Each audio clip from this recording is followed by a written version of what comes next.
오늘은 종이의 크기하고 축척 계산하는 것부터 시간 되는 데까지 쭉 해보도록 하겠습니다. 칼라, 라인 타입, LT 스케일까지 쭉 해보도록 하죠. 자, 먼저 종이입니다. 우리가 사용하는 종이, 쉽게 얘기해서 설계용 종이는 외우고 계셔야 됩니다. 여러분들은 A4, A3, 그다음 B4, B5 이렇게 많이 들어보셨을 겁니다. 기억나시죠? 차이가 뭘까요? A 계열의 종이와 B 계열의 종이의 차이. 네.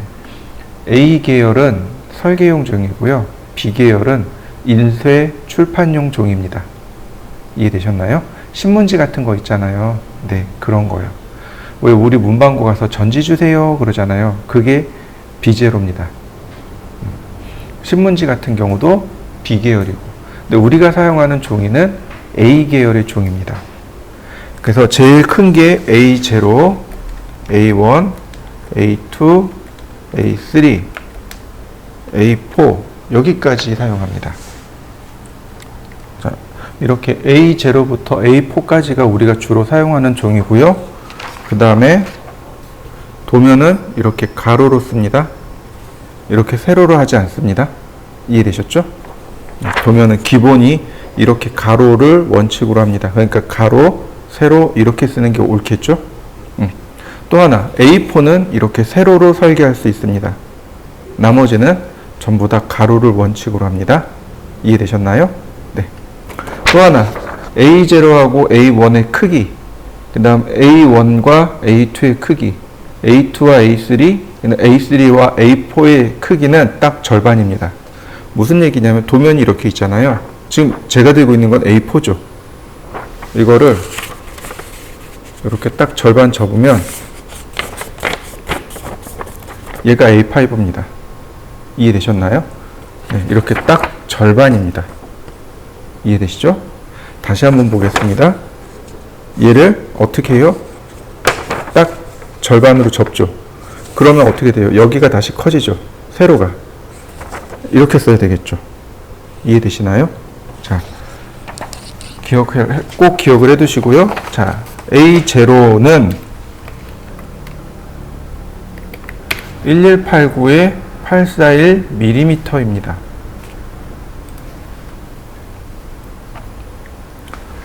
(1189에 841mm) 자, 근데 다시요. 어떻게 한다고요? 절반 접으면 된다 그랬죠. 그죠? 그럼 가로가 절반 접히니까 가로를 2등분하고, 그 다음 세로가 어디로 가요? 다시 가로로 바뀌는 거죠. 그러니까 세로가 앞으로 갑니다. 841에 얘를 2등분합니다. 594. 다시 594에 420.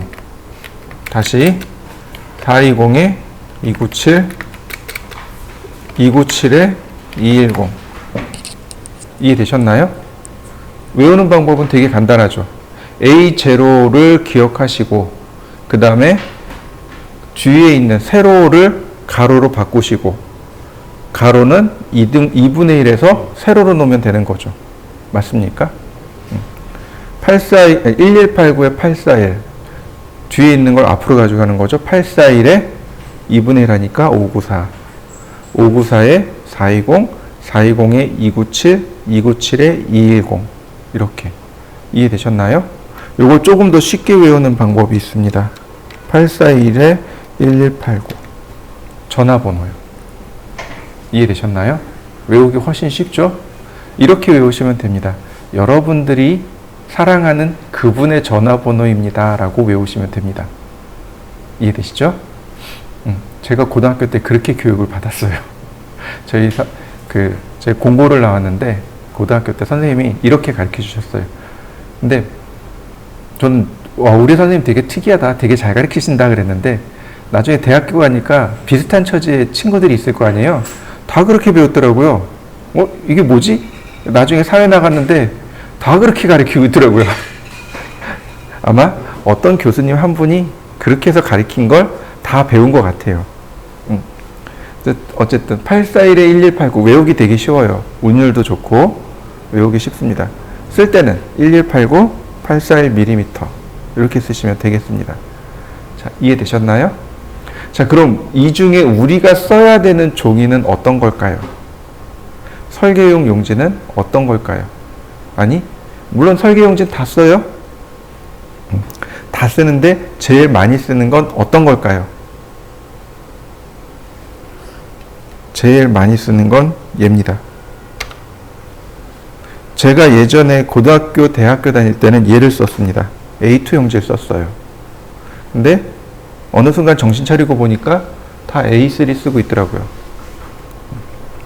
시대가 바뀐 거죠. 그래서 왜 도대체 왜 A3로 바뀌었을까 그러고 봤더니 이런 겁니다. 혹시 여러분들 플로터라는 거 들어보셨나요? 플로터 처음 들어보시나요? 자, 그럼 프린터 이거는 못 들어본 사람이 없죠, 그죠? 근데 여러분들 그거 아시나요? 프린터의 최대 크기, 프린터에 인쇄할 수 있는 최대 크기는 얼마일까요? A3입니다. 근데 우리가 사용하는 설계용지는 어디까지예요? A0까지죠. 그럼 A0까지 출력할 수 있는 인쇄 기기가 필요하네요? 그게 플로터입니다. 이해되셨나요? 네. 플로터는 A0부터 A4까지 출력할 수 있어요. 물론 좋은 플로터는 A0 사이즈 이상도 출력할 수 있습니다. 근데 문제는 저 플로터가 엄청 비싸요. 오늘 요즘 좀 싸졌나 싶었는데 그래도 여전히 비싸요. 내가 이제 돈도 좀 벌었고 사무실도 내고 그래? 좀 기왕이면 플로터 써야지. 그래서 플로터 이렇게 딱 사려고 해요. 얼마쯤 할 것 같아요?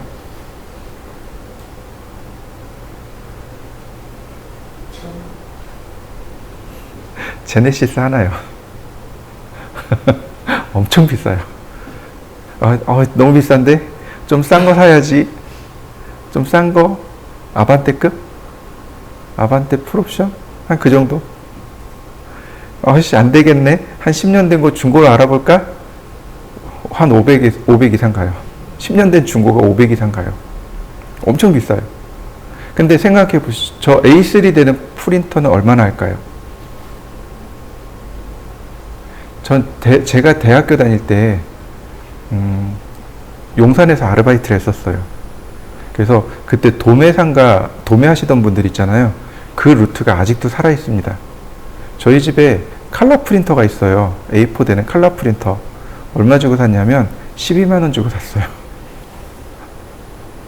저런 거 레이저 아니고 잉크젯이라 그러죠. 잉크젯 A3 되는 거 한 15만 원에서 한 18만 원이면 사요. 그럼 어떤 거 쓰시겠습니까? 당연히 프린터 쓰는 거죠. 에이, 내가 인쇄소에다가는 A2로 출력하고 그냥 내가 작업할 때는 A3 쓰고 납품할 때는 A2로 인쇄소 가서 A2로 출력하고 그냥 여기서 쓸 때는 A3 쓰고 이렇게 돼버린 겁니다. 이해되시죠? 네, 그래서 어느 순간에 보니까 A3를 쓰게 됐는데 이 프린터도 마찬가지예요. 아까 제가 잉크젯 이야기 했었잖아요. 근데 잉크젯은 속도가 조금 느리죠. 근데 속도가 빠르면서 A3까지 쭉쭉쭉쭉 나오는 기계가 하나 또 생겼어요. 그게 뭘까요? 회사에 하나씩 다 있어요. 복사기요. 복사기 인터넷으로 네트워크로 딱 연결해서 쓰죠. 내가 딱 누르면 조금 있다 윙 그러고 나오죠. 네. 근데 그 복사기가 카트리지가 2개죠. A4, A3. A3에다 그냥 주구장창 출력하는 거죠. 그럼 어때요? 레이저처럼 도면이 깨끗하고 심지어 빨라요. 저도 실무했을 때 복합기에다가 그대로 출력해 버렸거든요. 야, 이거 인쇄 좀 해봐. 그러면 A3에 복사기에다 그냥 출력 날려버렸거든요. 그럼 40장이건 50장이건 쭉쭉쭉쭉 나오는 거죠. 인쇄기기의 발달로 인해서 원래는 플로터로 출력을 해야 되지만 인쇄기기의 발달로 인해서 A3를 훨씬 더 많이 쓰게 된 겁니다. 이해되셨나요? 그럼 최소 A3하고 A2는 필히 외워두셔야 되겠죠. 이해되셨나요? 네, 좋습니다. 자, 리밋이라는 명령어가 있습니다. 리미트. 리미트는 도면의 크기를 제한하는 명령어입니다. 안 쓰는 명령어예요. 그냥 그런 게 있나 보다 그러고 넘어가시면 돼요. 자, 제가 여기다가 리밋이라고 합니다. 그러면 이렇게 떠요. 스페이시파이 로우어 레프트 코너, 왼쪽 하단, 왼쪽 아래점, 그 다음 오른쪽 위에점 두 개를 찍으면 어떻게 돼요? 용지가 크기가 계산되겠죠? 근데 왼쪽 아래점은 0,0이 제일 편하겠죠? 엔터. 그리고 그러면 여기 어퍼 라이트 코너, 오른쪽 상단점 420에 297 A3 사이즈죠? 네. 이렇게 리밋이 딱 걸려 있습니다. 근데 중요한 건 리밋을 오프해 놨다는 거죠. 그러니까 그냥 막 쓰는 겁니다. 리밋을 온 하면 어떻게 될까요? 딱 A3 용지 안에서만 작업이 가능해지는 거죠. 그냥 그렇다라고만 알고 넘어가시면 돼요. 나중에 요게 하나 나중에 나올 겁니다. 수업 끝나기 한 3, 4일 전에 나올 거예요. 자, 일단 여기까지 이해되시죠? 자, 좋습니다. 그러면 이렇게 보시죠. 내가 현장 실측을 나갔더니 현장의 크기가 10,000mm에 8,000mm입니다. 얘를 A3 용지에 설계할 겁니다. 10,000mm에 8,000mm라고 했습니다. 그럼 얼마인지 머릿속에 딱 들어오시나요? 설계 기본 단위 밀리미터죠? 그러니까 10,000mm, 8,000mm 이렇게 이야기합니다. 얼마냐면 10m에 8m입니다. 제가 1000단위 자릿수 찍어놨잖아요.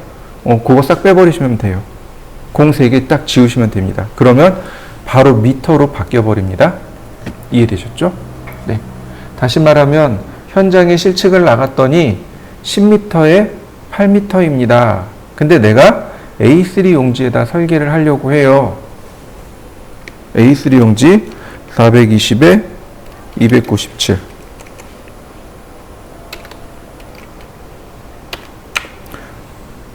사이즈가 안 맞잖아요. 그죠? 그럼 일정한 비례로 줄여야 되겠죠. 그죠? 이걸 뭐라고 하냐면 척도라고 합니다. 척도라고 합니다. 종이 대 실물의 비율. 종이 대 실물의 비율.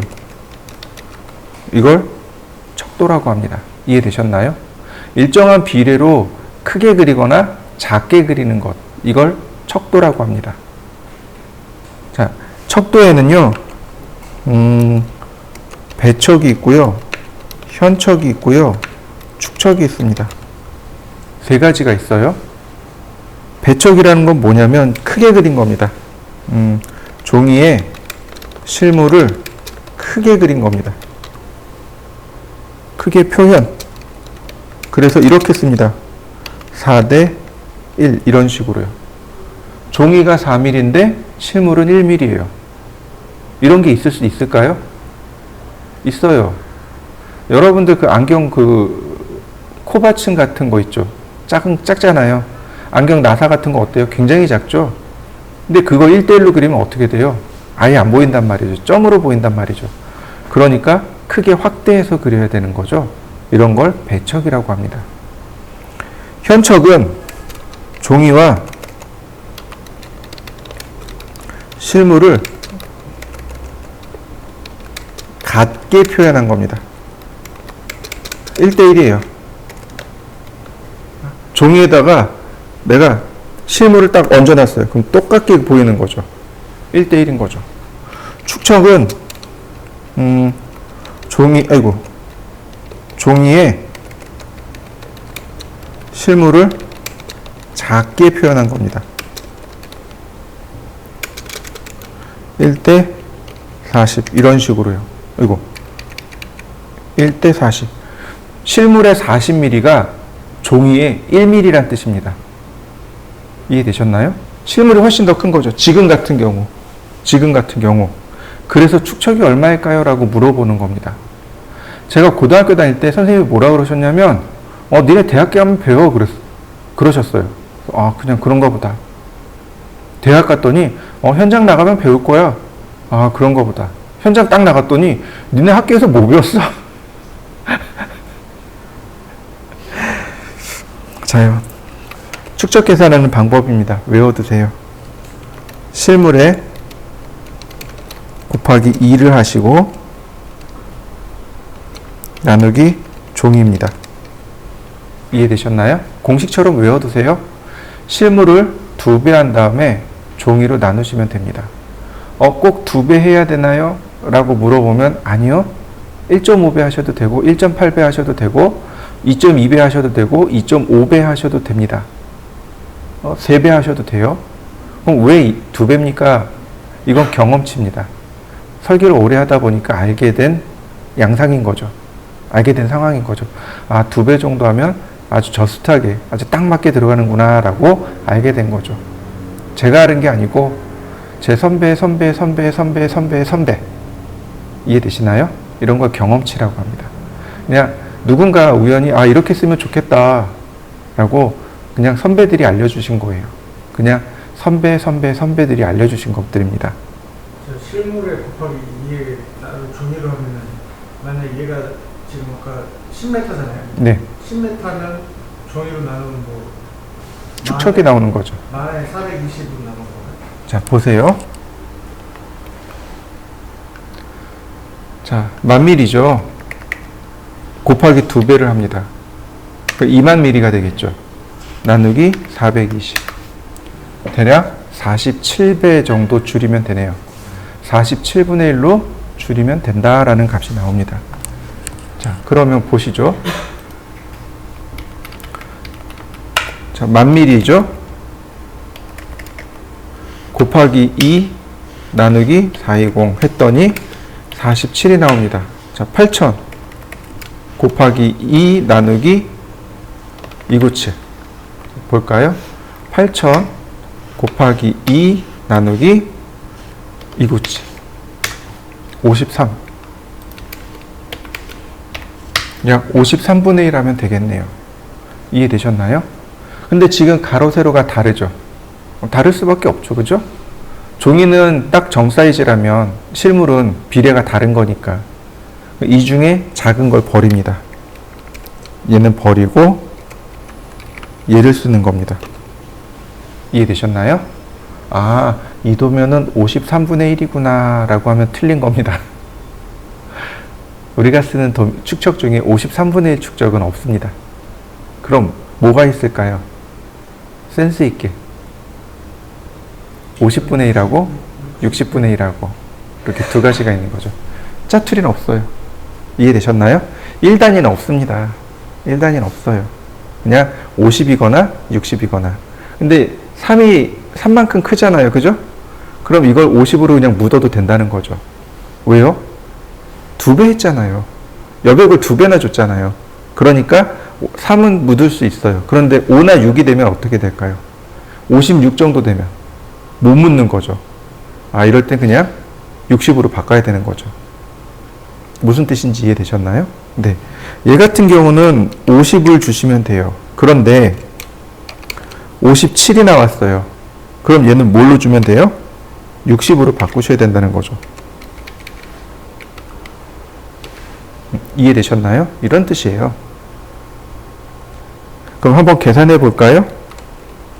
15,000에 그리고 15,000에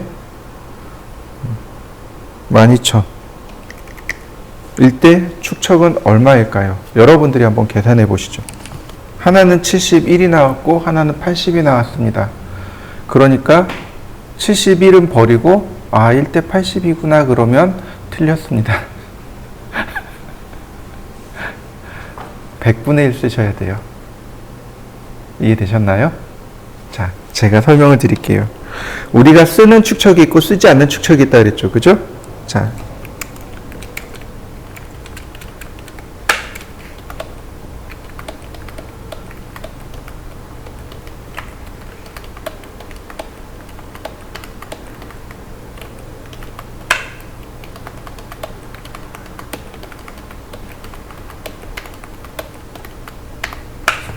이렇게 씁니다. 공통적인 특징이 있죠. 1, 2, 3, 4, 5, 6까지만 쓰고 있네요. 그죠? 특이하게, 아주 특이하게 루트 2를 씁니다. 이해되셨나요? 우리 루트 배우셨죠? 네, 루트 2도 들어갑니다. 이건 KS 규격집에 나와 있는 내용이에요. 그래서 시험을 볼 때 전산응용 건축제도 기능사나 혹은 기계제도 기능사나 혹은 이런 설계 관련 시험 있잖아요. 거기에 다음 중 우리가 그러니까 잘못된 축척은 무엇입니까? 그래서 루트 2가 득 들어가 있는 경우가 있어요. 아무 생각 없이 이거 왜 써? 그러다 그 틀린 겁니다. 루트 2가 들어가 있어요. 1, 2, 3, 4, 5, 6을 그냥 기준으로 사용하시면 됩니다. 자, 어디 갔지?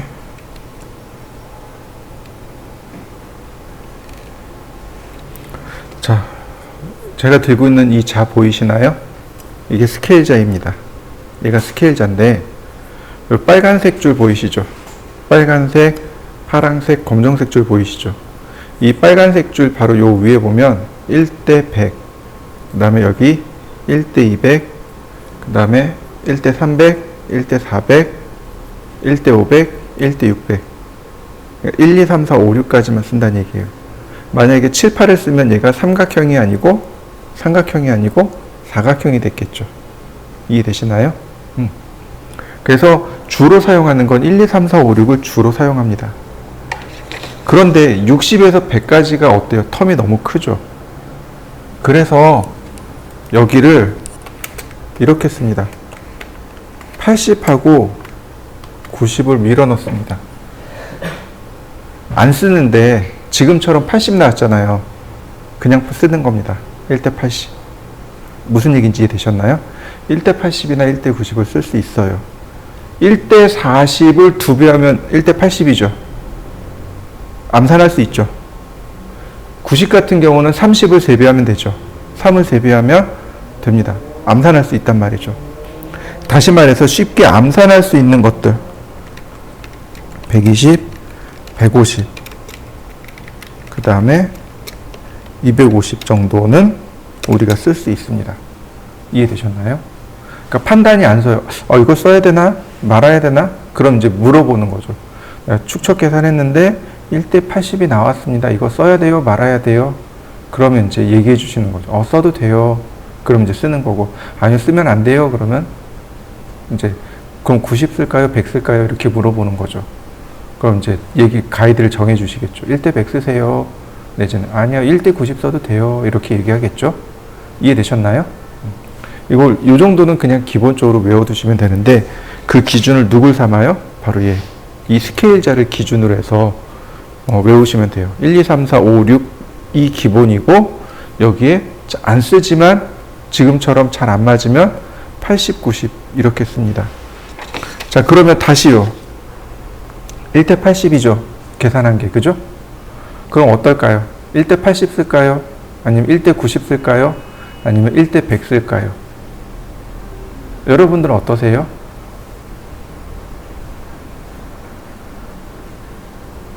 그게 바로 설계자의 재량입니다. 설계자의 재량이라고 하는 겁니다. 여기서부터는 아무도 못 말려요. 너 이거 왜 1대 100 썼어? 그러면 계산해 보니까 1대 100 쓰는, 그러니까 1대 80 나왔는데 80이나 90은 잘 안 쓰니까 그냥 100 썼어요. 라고 이야기할 수도 있는 거고. 일례를 하나 들어보면요. 아주 오래전에 가르쳤던 사장님이 한 분 계세요. 인테리어 사장님이신데 그분은 모든 도면을 1대 100으로만 하세요. 모든 도면을 다 1대 100으로 그리세요. 제가 물어봤어요. 아니 축척에 맞춰서 하셔야지 왜 1대 100으로 하세요? 그랬더니 에헤이 모르는 소리 그랬더니 이 스케일자 들고 다니기가 귀찮은 거죠. 이게 생각보다 비싸요. 요거 10,000원이거든요. 잃어버리면 이제 10,000원씩 날아가는 거죠. 근데 현장에서 일하면 어떻게 돼요? 못 챙긴단 말이죠. 그러니까 이분이 아이디어를 낸 게 뭐냐면 1대 100으로 그리면 자가 없으면 어디로 가요? 문방구로 가요. 30cm자 하나 주세요. 뭐 보통 500원에서 1,000원이면 사죠? 근데 30cm자가 1, 10, 100 이렇게 나가는 거죠. 그거 가지고 이렇게 되면 된다는 거죠. 그래서 그 사장님은 1대 100만 쓰세요. 다른 거 다 필요 없다고. 이제 그런 게 설계자의 재량인 거죠. 아, 그래도 너무 작으면 보기 흉하잖아요. 아니야, 괜찮아. 이해되셨나요? 네. 축척 계산하는 것까지. 자, 이번엔 색상입니다. 컬러. 자, 우리가 주로 써야 되는 명령어가 뭐냐면 레이어입니다. 이걸 뭐라고 하냐면 도면층이라고 합니다. 실제로는 도면층을 써요. 컬러, 라인 타입을 별도로 안 쓰고 저 명령어 안 쓰고 레이어에서 씁니다. 도면층에서 써요. 근데 명령은 다 알려드릴 테니까 잊어버리시면 안 돼요. 색상입니다. 자, 컬러.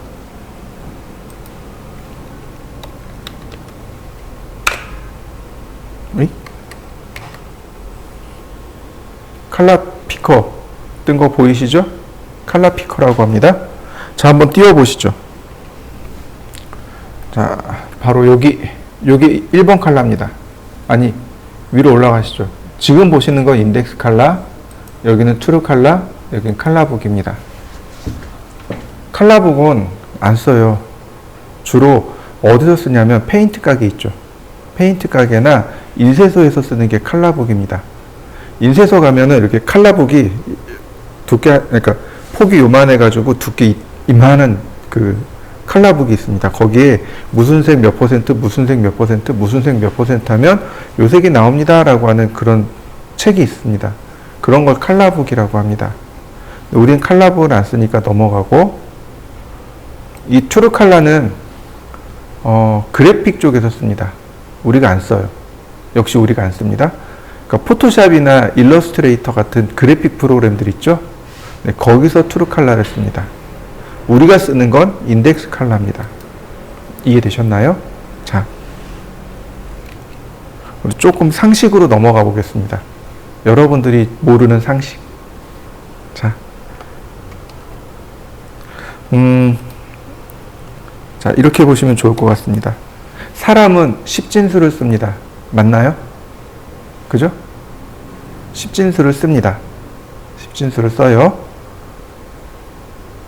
근데 십진수만 쓸까요? 아니면 다른 것도 쓸 수 있지 않나요? 잘 생각해 보시죠. 십진수 외에 다른 수의 체계를 사용합니다. 뭐가 있을까요? 쉬워요. 12진수를 씁니다. 시계요, 시계. 시계. 그 다음에 달력이요. 그죠? 12월까지 가면 다시 싹 리셋되고 1부터 시작하잖아요. 네. 그 시계에서 시간이 12시 그 다음에 다시 1시로 넘어가잖아요. 그죠? 물론 24로 넘어갈 수도 있어요. 그러면 그건 뭐예요? 24진법이 되는 거죠. 근데 분초는 어때요? 60진수를 쓰는 거죠. 그죠? 그러니까 사람은 이와 같이 다양한 수의 체계를 씁니다. 그렇다면 컴퓨터의 수의 체계는 어떤 걸까요? 그렇죠. 이진수죠. 네. 이진수를 씁니다. 그죠? 근데 현재 기술 수준으로 현재 기술 수준으로 하나의 색상, 예를 들어서 흰색이라고 하면 흰색에서 검정색까지 이렇게 등분을 내놓을 수 있잖아요. 그죠? 조각조각 나눠서 흰색에서 검정색까지 쭉 나눌 수 있겠죠? 이거를 어느 단계까지 낼 수 있냐면 2에 어디 갔을까요?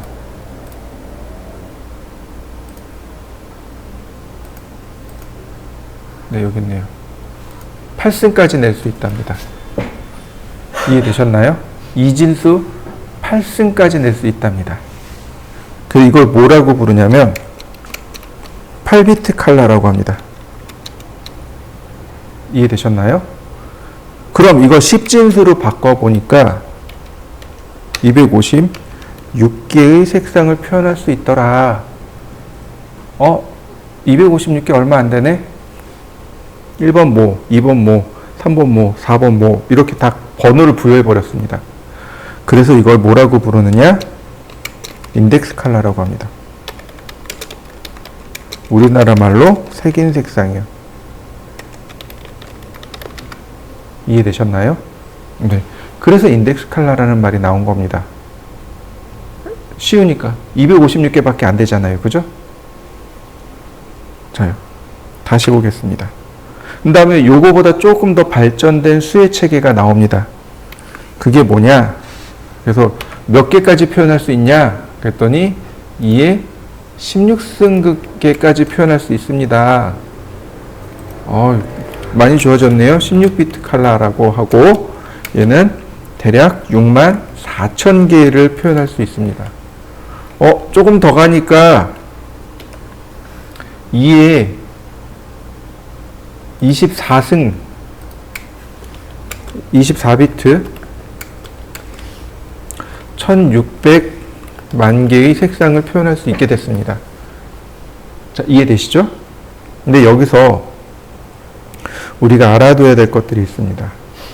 여기가 끝이에요. 24비트가 끝입니다. 왜 여기가 끝이 됐냐면 색상을 만들어내는 규칙이 있겠죠. 그죠? 색상을 만들어내는 규칙이 있는데, 자, 혹시 기억하시나요? 빛의 삼원색? 빛의 삼원색, 색의 삼원색 기억나시나요? 자, 빛의 삼원색이 뭐죠?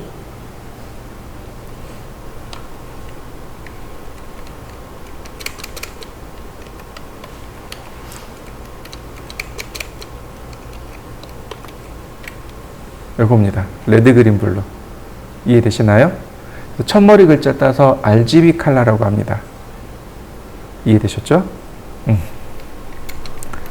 레드가 최대 몇 개요?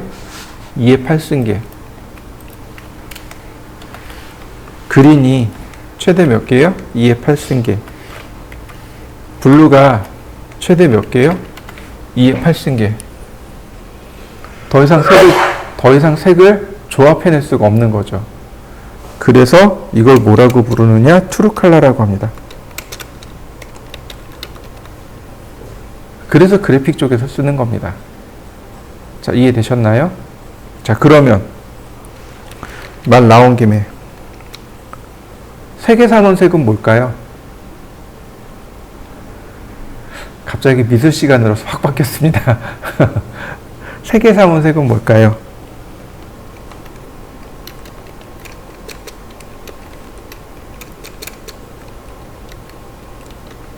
이렇게 됩니다. 옐로우, 사이안, 마젠타. 마젠타가 선홍색입니다.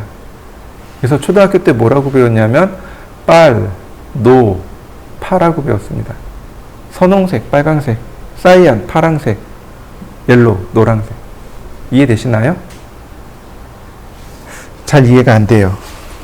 이렇게 보시죠. 혹시 잉크젯 프린터에 잉크 갈아보신 적 있으세요? 무슨 색 있죠? 무슨 색이요?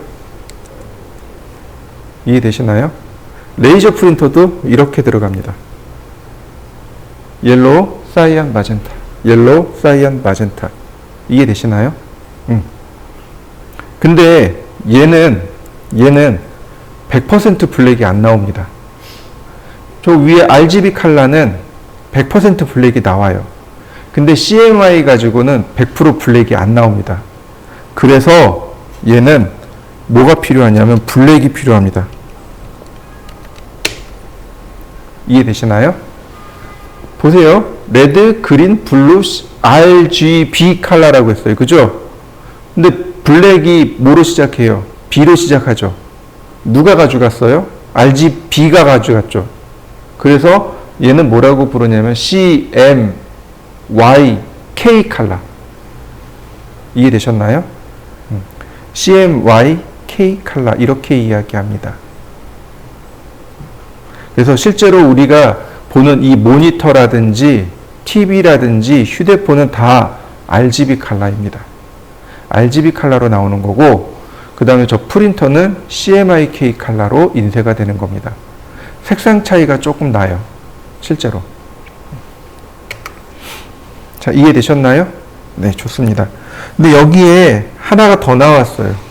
이에 32승이라는 게 하나 더 나왔습니다.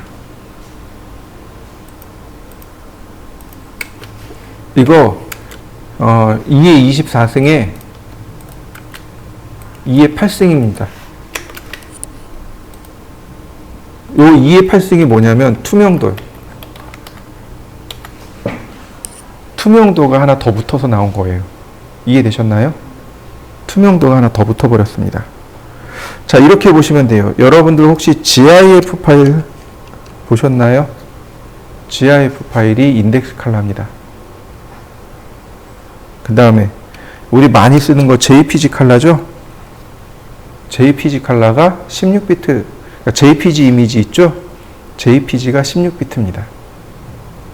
그 다음에 24비트요.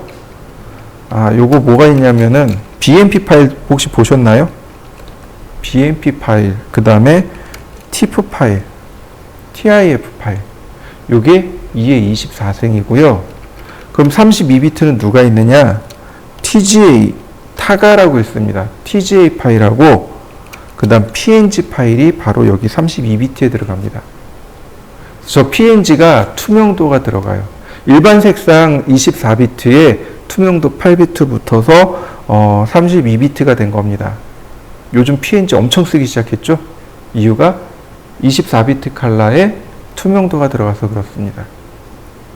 자, 이해되셨나요? 네. 이 정도는 그냥 상식선으로 이해하시면 됩니다. 자, 그 다음에 하나 더요.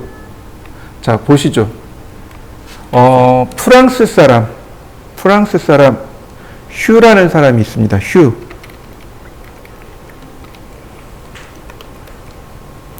휴라는 사람이 있습니다. 이 사람이 빨간색 랜턴하고 RGB 있죠? 빨간색 랜턴하고 그린 랜턴하고 이렇게 색을 섞어봤답니다. 무슨 색이 나왔을까요? 적어놨잖아요. 노란색, 옐로우. 그럼 그린하고 블루하고 더하면요. 사이안이. 블루하고 레드를 더하면요. 마젠타가. 이해되시나요? 그래서 1번이 레드, 2번이 옐로우, 3번이 그린, 4번이 사이안, 5번이 블루, 6번이 마젠타, 7번이 블랙, 5와 화이트 이렇게 되는 겁니다. 이해되셨나요? 보시죠. 보이시나요? 바로 이 부분. 자요. 제가 빨간색에 갖다 놓으니까 인덱스 컬러 1로 들어온 거 보이시나요? 인덱스 컬러 2번, 3번, 4번, 5번, 6번, 7번이 화이트입니다. 캐드 바탕색이 하얀색이면 저 7번이 블랙으로 나오고요. 캐드 바탕색이 검정색이면 저 7번 색은 화이트로 나옵니다. 그러니까 서로 반대되는 색이 그러니까 캐드의 색상과 반대되는 색상이 나오는 거죠. 그러면 여기 팔레트를 보시면 어때요? 레드, 옐로우, 그린, 사이안, 블루, 마젠타 이렇게 들어가는 거 보이시나요? 네, 이러한 연유로. 그래서 이걸 뭐라고 부르냐면 휴값이라고 부릅니다. 보세요. 트루 컬러. 휴값으로 딱 정렬되어 있는 거 보이시나요? 이게 휴값입니다. 휴값은 원래 우리나라 말로 바꾸면 색상환이라고 합니다. 그러면 10분 쉬었다 하죠.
자, 좀 쉬셨나요?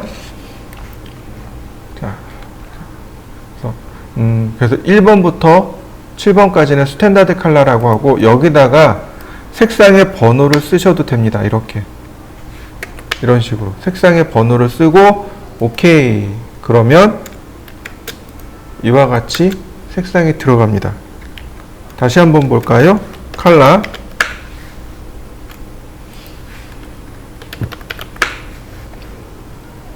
또는 그냥 여기다 누르시면 돼요. 이렇게. 누르면 됩니다. 그리고 라인. 마지막으로 여기서 선택하시면 돼요. 아, 마지막이 아니군요. 자, 다시. 자, 나머지는 상관없어요. 1번부터 7번까지는 표준 색상이라고 했습니다. 이렇게 이름으로 쓸 수 있습니다. 사이안. 그러면 이렇게 사이안 색상을 넣을 수 있습니다.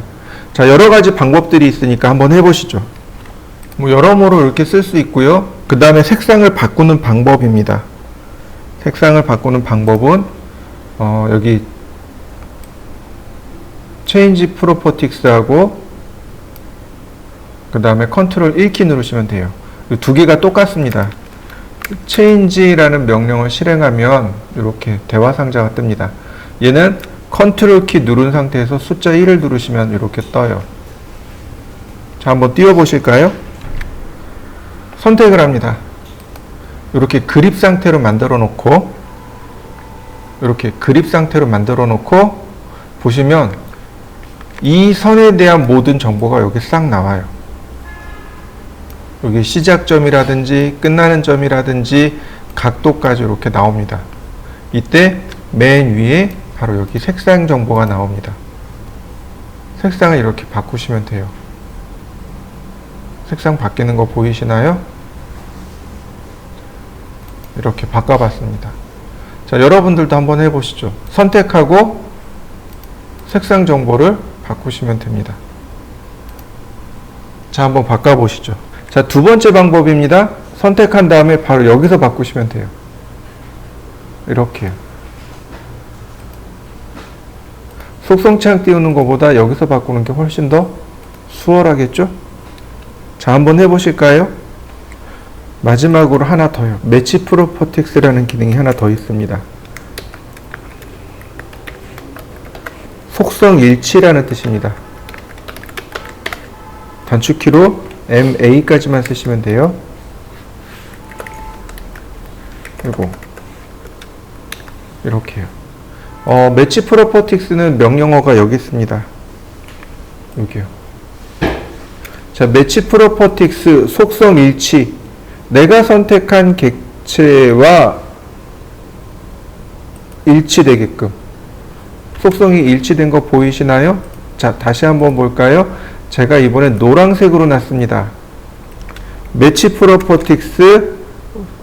그럼 CAD가 물어봐요. Select Source Object. 원본이 뭔가요? 네, 그 다음에 Destination. 이 원본이 지닌 속성을 카피했습니다. 누구한테 복사해 줄까요? 여기다 넣어주세요. 속성이 같아진 거 보이시나요? 자, 여러분들도 한번 해보시죠. 자, 보시죠. 그러면 어떻게 쓰느냐?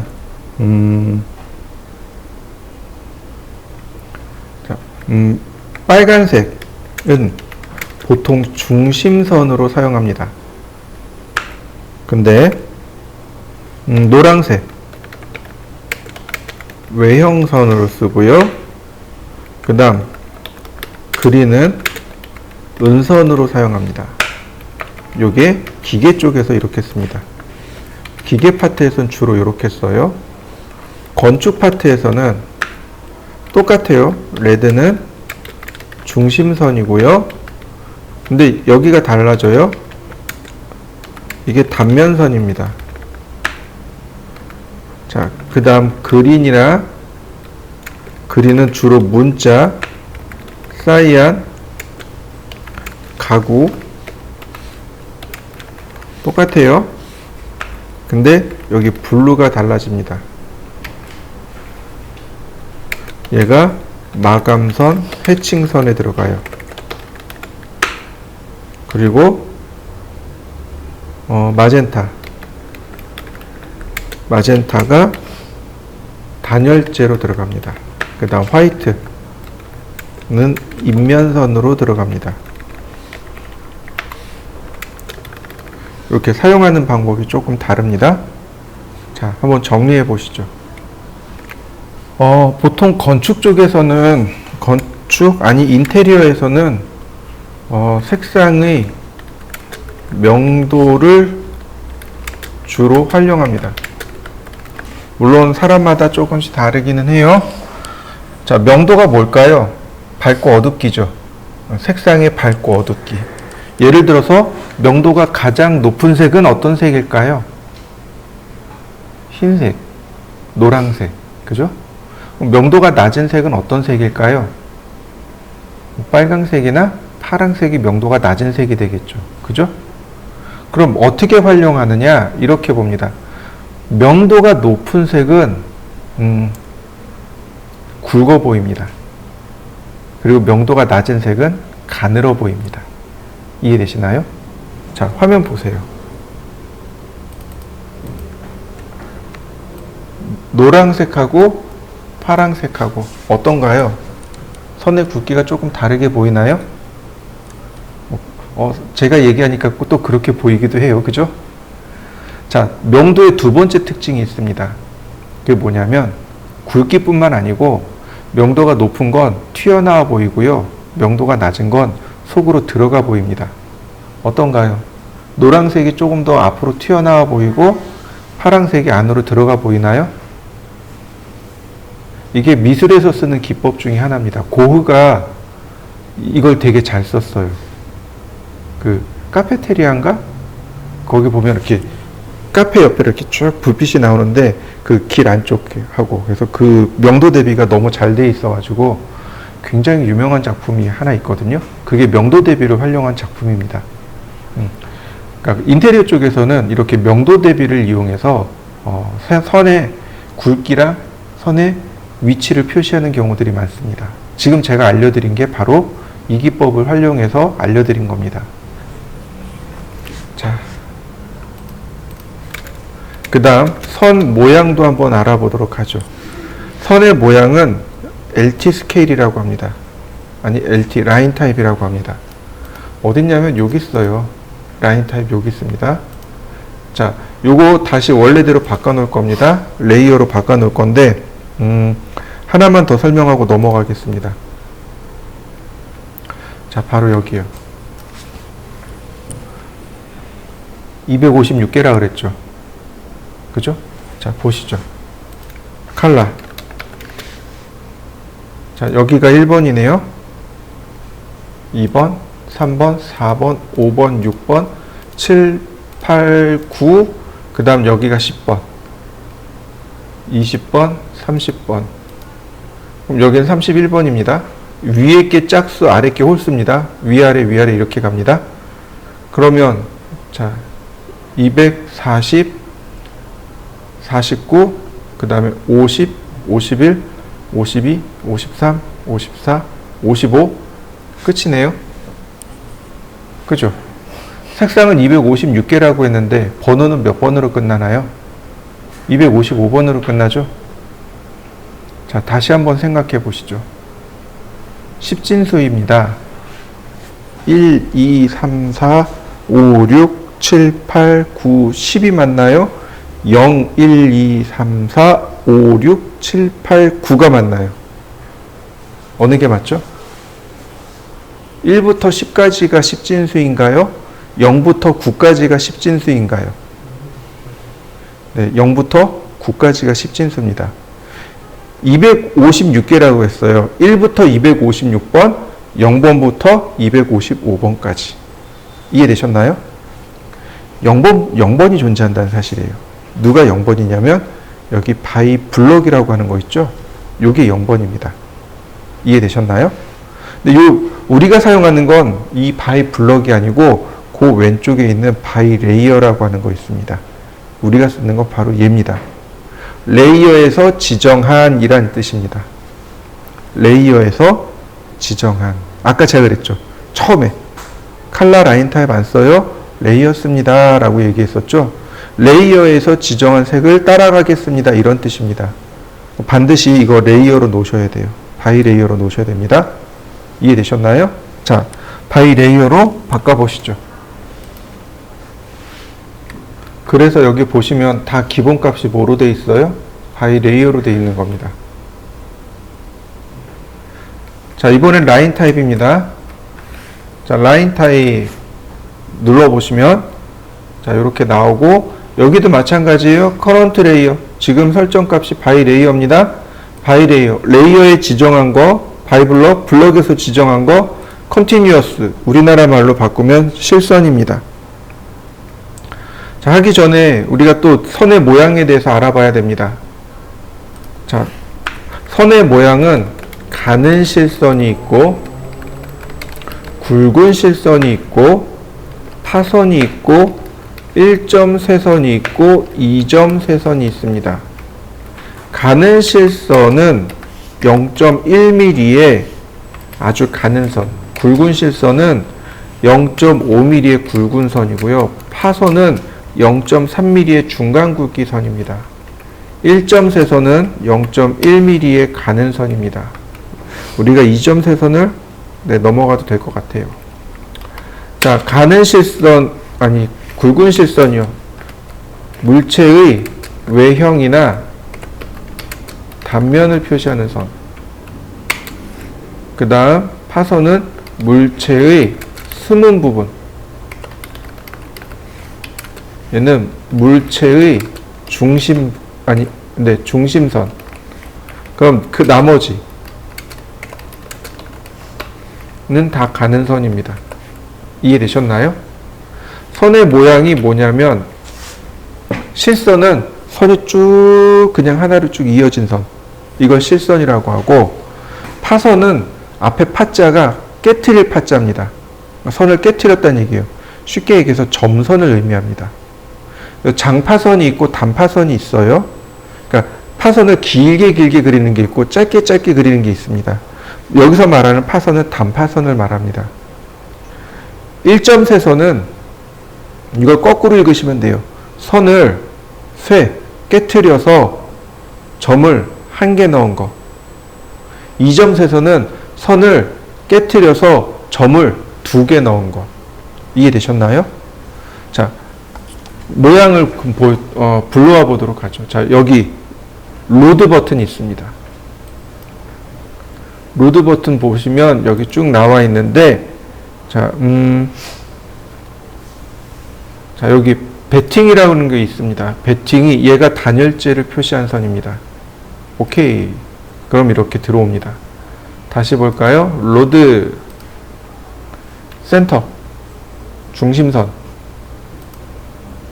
다시 로드, 히든, 은선. 다시 로드, 센터 팬텀, 2점 세선. 보시면 선의 모양이 이렇게, 선의 모양이 보이시나요? 이렇게 2점 세선, 은선, 1점 세선. 자, 한번 불러와 보시죠. 그리고 나서 선택한 다음에 커런트 버튼 누르시면 돼요. 커런트 버튼. 그러면 여기 커런트 라인 타입이 바뀌게 됩니다. 자, 오케이. 라인을 그리면 선의 모양이 바뀐 거 보이시나요? 다시 볼까요? 여기서 바꾸셔도 돼요. 라인. 다시 볼까요? 라인. 자, 여러 가지 선들을 한번 그려보시죠. 팬텀. 자, 한번 해보시죠. 자, 미리 얘기가 나왔으니까 한번 보시죠. 제가 이렇게 휠을 뒤로 쭉 당겼습니다. 줌아웃 시킨 거죠? 계속 줌아웃 시켰습니다. 라인. 지금 그린 게 중심선인가요? 실선인가요? 실선입니다. 확대. 중심선 맞나요? 네. 너무 뒤로 이렇게 확대를 해버리면 그러니까 너무 축소를 해버리면 선의 모양이 안 나옵니다. 이거 조절하는 명령어가 LT 스케일입니다. 선 모양 축척이요. 라인 타입이 선 모양입니다. 선 모양이고요. LT 스케일이 선 모양 축척입니다. 그러니까 여기에다가 LT 스케일 그래 놓고 예를 들어서 10, 아이고 더 커야 되네요. 20, 50 어떤가요? 선의 모양이 나오나요? 커지는 거 보이시죠? 1 그러면 1대1로 들어갑니다. 자, 한번 해보시죠. 자, 그러면 이렇게 보시면 되죠. 중심선이니까 얘는 1.3선이요. 아이고 여기도 1.3선이요. 얘는 굵은 실선입니다.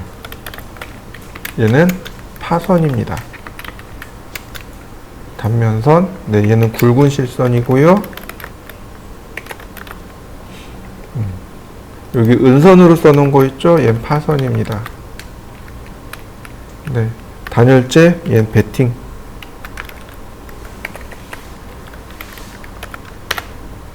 이런 식으로 그래서 제일 많이 쓰는 거 그러니까 1.3선, 굵은 실선, 파선, 베팅 이렇게 많이 사용합니다. 인면선, 얘는 중간 굵기선.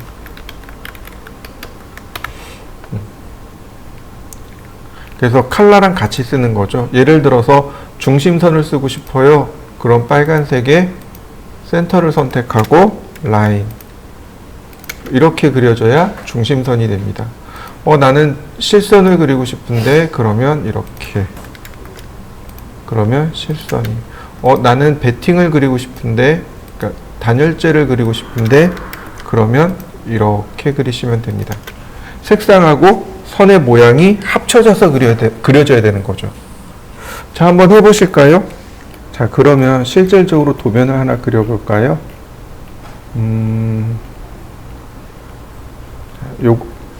요가재물을 한번 그려보도록 하죠. 요가재물 아니 요가재물을 보도록 하겠습니다. 요가재물이요. 자, 한번 찾아보시죠. 그럼 먼저 자, 빨강색에 중심선을 맞추고 라인 선을 이와 같이 길게 그 다음 길게 그립니다. 그 다음 바이레이어 자, 노란색 서클 교차점에 반지름 7. 자, 선종류 축척을 이용해서 제가 선의 모양을 작게 바꿔왔습니다. 그 다음 7mm 옵셋, 7mm 옵셋, 다시 7mm, 7mm. 자, 옵셋 7mm 이렇게요. 한 번 더요. 그 다음 옵셋 20mm, 서클 반지름 7mm 이렇게 되네요. 자, 매치 프로퍼틱스로 여기는 선의 모양을 이렇게 바꿀 수 있습니다. 물론 트림으로 먼저 선의 모양을 정리해 주는 것도 중요하겠죠. 자, 이런 모습이네요. 자, 그 다음 여기서부터 77mm요. 옵셋 77mm. 근데 중심선이 여기 있는 게 아니고 여기 있어요. 서클 반지름 10mm 이렇게 있네요. 그 다음 이 선에서부터 32mm, 35mm. 여긴 선 정리 좀 해보겠습니다. 옵셋 5mm. 트림으로 잘랐습니다.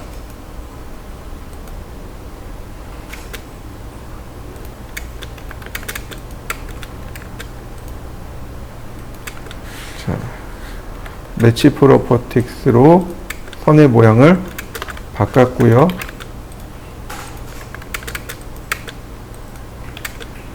이렇게요.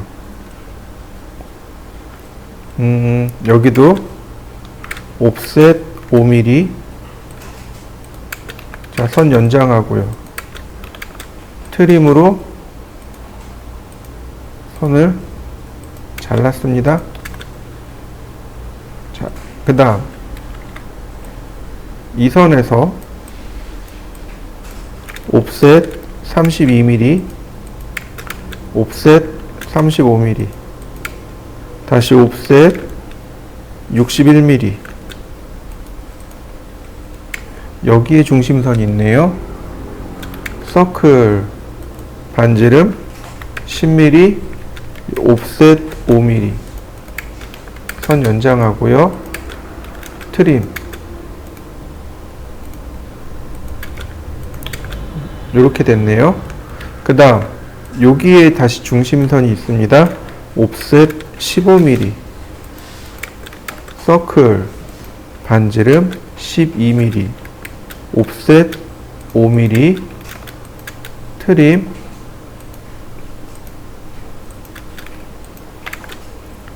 자, 다시 여기도 옵셋 5mm. 선 연장해 볼까요? 자, 트림.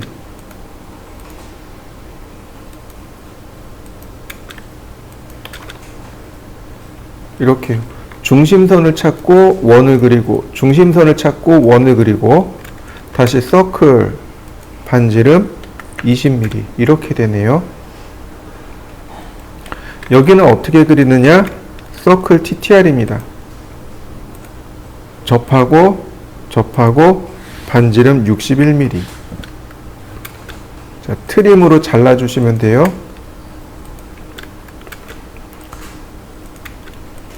이런 식으로. 그 다음 여기는 어떻게 되느냐? 라인 탄젠트에서 탄젠트로 그리시면 됩니다. 트림으로 잘라주시면 되고요. 여기도 마찬가지. 라인 탄젠트에서 탄젠트로 그립니다. 그리고 나머지 트림으로 잘라주면 돼요. 그럼 여기는 어떻게 그리느냐? 자, 여기서부터 10mm만 갑니다. 옵셋 10mm, 그 다음에 옵셋 5mm. 바로 여기 반지름 5mm인 원을 그립니다. 이렇게요. 자, 바로 여기서 선 정리하는 겁니다. 이렇게 트림, 라인, 탄젠트에서 탄젠트로, 트림, 여기 조그만 요선 있죠? 여기서부터 여기까지. 다시 트림. 다 됐네요. 이 과제물은 이 중심선을 만드는 것, 이 중심선들을 찾아서 만드는 것, 이게 첫 번째입니다. 그리고 원을 그리고 서클 TTR이나 라인 탄젠트를 이용해서 그리시면 됩니다. 자, 한번 해보시죠. 참고로 방금 물어보셨잖아요. 선의 모양의 이 크기를 어떻게 결정하냐고요. 그죠? 간단합니다. 굉장히 간단해요. 축척의 3분의 1에서 2분의 1이요. 이해되셨나요? 다시 축척의 얼마요? 3분의 1에서 2분의 1로 주시면 돼요. 근데 지금 얘가 축척이 얼마예요? 1이요.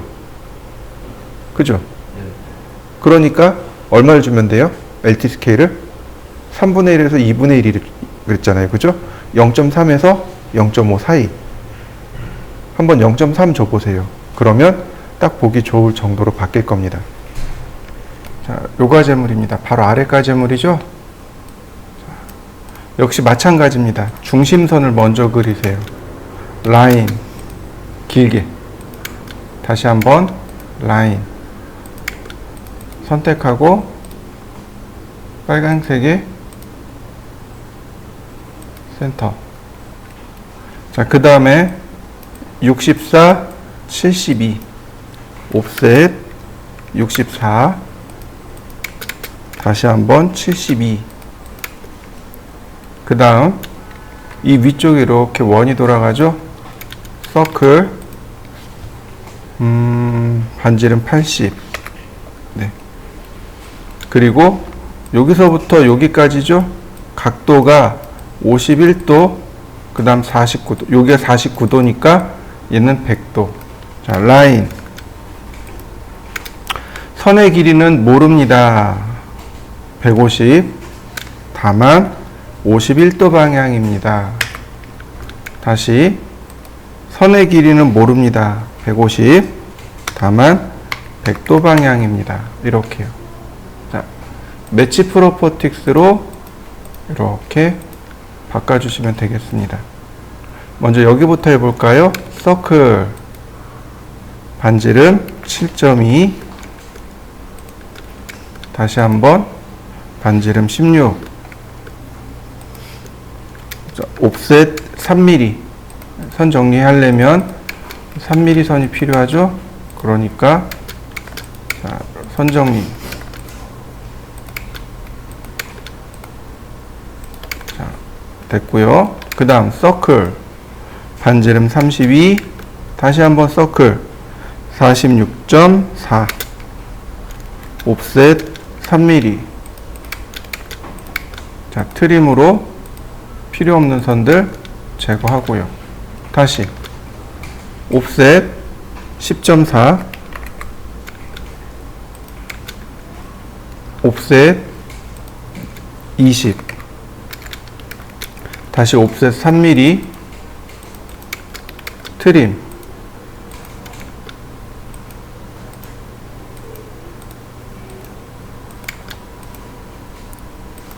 선 지우면 깔끔하게 정리됐네요. 자, 라인. 이거 탄젠트에서 탄젠트죠? 근데 수평선이기 때문에 쿼드란트에서 쿼드란트로 이렇게 그릴 수 있겠네요. 자, 트림. 여기 있는 중심선에서 여기 있는 중심선까지. 그 다음 서클 TTR. 접하고 32.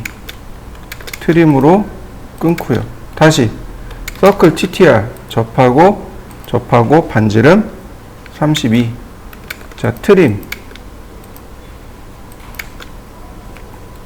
그 다음 서클 TTR. 접하고 반지름 16. 트림으로 자르고요. 자, 이 부분은 어떻게 하느냐? 옵셋 하시면 돼요. 7.2 옵셋. 이렇게요. 다시 한번 16mm 옵셋. 그러면 손쉽게 모양을 잡을 수 있습니다. 자, 매치 프로퍼틱스로, 그 다음 트림은 중심선을 기준으로 해서